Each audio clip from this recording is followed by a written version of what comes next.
Hi, it's Lisa Wienhold, and this is the tutorial on the technical middle school etude for the Alabama Allstate 2021. It's a duet 18 on page 38 of the Rubank Advanced Method for Flute Volume 1. It's marked tempo di polacca.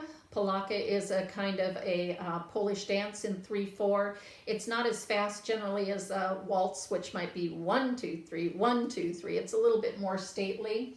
A lot of them are marked by the rhythm that you see at the very beginning. It's a syncopated rhythm, 8th quarter, da-da-dum, ba-da-dum. And in order to bring that out, you want to make sure that you play the 8th on the shorter side. And then I don't know that you have to accent the quarters so much. And it's super easy to crack that, especially that very first one, the F. So I think if you're careful about the rhythm, that will be enough. The last measure of the top line has little squiggles over the G's. Those are mordents, M-O-R-D-E-N-T-S, and they're short and trill. Instead of doing a bunch of alternating between the G and the A, you just do one quick G-A-G. So, sounds like a little bird. Practice that measure without them though. Make sure that you've got that rhythm super solid, and then you can add in the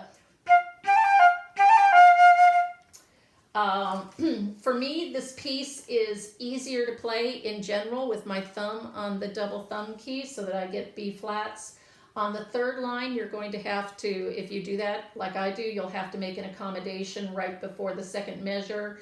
Maybe when you're on the C, come down on the single thumb key and use the 1 and 1 B flat so that you're set for the B natural at the beginning of the second measure. When it goes to a C, I go right back down onto the B flat thumb key. Again, same idea, switch to the 1 and 1,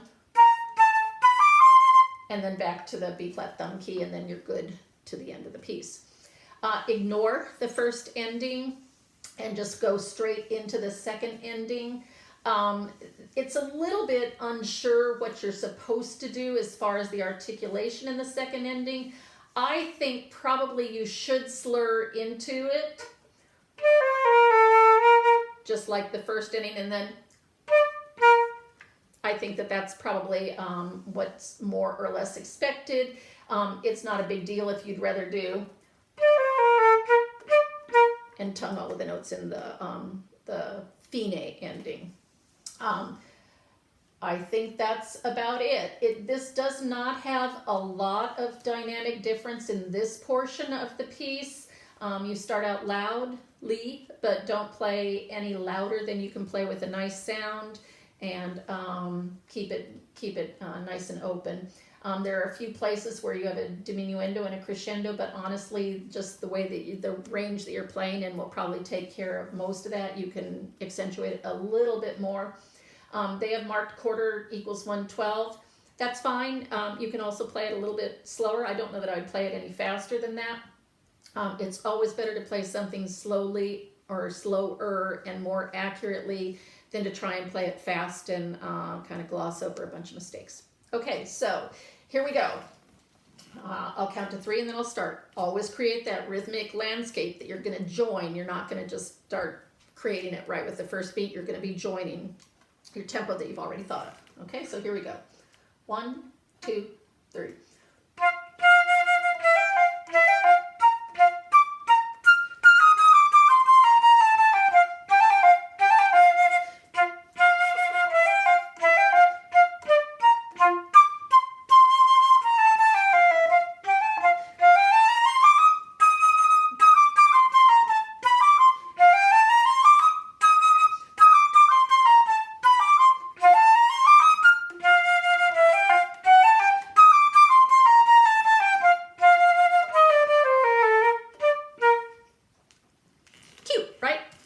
Okay, so as I was playing that, a couple of things came to mind. When you have the 16ths that are grouped in 2s at the beginning of the third line,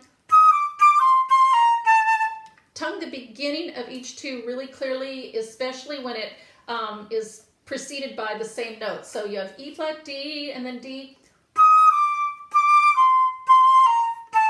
so that we really hear that those are groups of 2. On the other hand, don't clip them so that you get the ribbit, ribbit.